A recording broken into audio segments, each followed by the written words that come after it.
হতাশগ্ৰস্ত হৈছে। বিৰোধী অস্তিত্ব নাই এতিয়া অসমত। আৰু পোনপ্ৰথমতে কওঁ, সৰ্বানন্দ সোণোৱাল ডাঙৰীয়াক মই খুব ভাল পাওঁ আৰু অসম ৰাজনীতিত মোৰ খুব প্ৰিয় এজন নেতা। সেই নেতাজনে আজি এটা কথা প্ৰকাশ কৰিছে যে অসম ৰাজনীতিত বিৰোধী অস্তিত্ব নাইকিয়া হৈ গৈছে। এই কথাষাৰ আপোনাৰ ক্ষেত্ৰতহে অসম ৰাজনীতিত প্ৰযোজ্য হ'বলৈ গৈ আছে।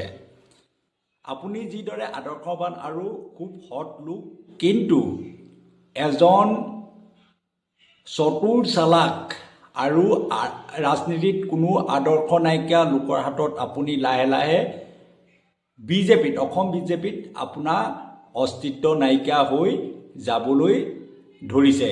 এই কথাটো আপোনাৰ ক্ষেত্ৰতে লাহে লাহে প্ৰযোজ্য হৈছে।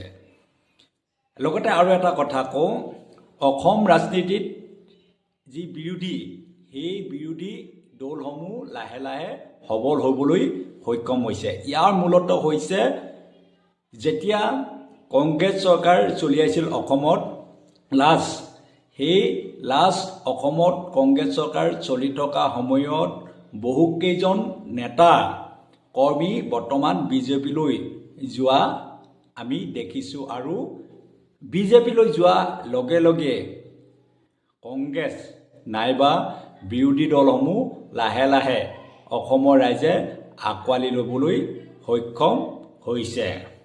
গতিকে যদি অস্তিত্ব ৰক্ষা কৰিব বিচাৰিছে, তেনেহ'লে আপুনি পোনপ্ৰথমতে অসম ৰাজনীতিত আপোনাৰ নিজৰ অস্তিত্বটো ধৰি ৰাখিবলৈ চেষ্টা কৰক।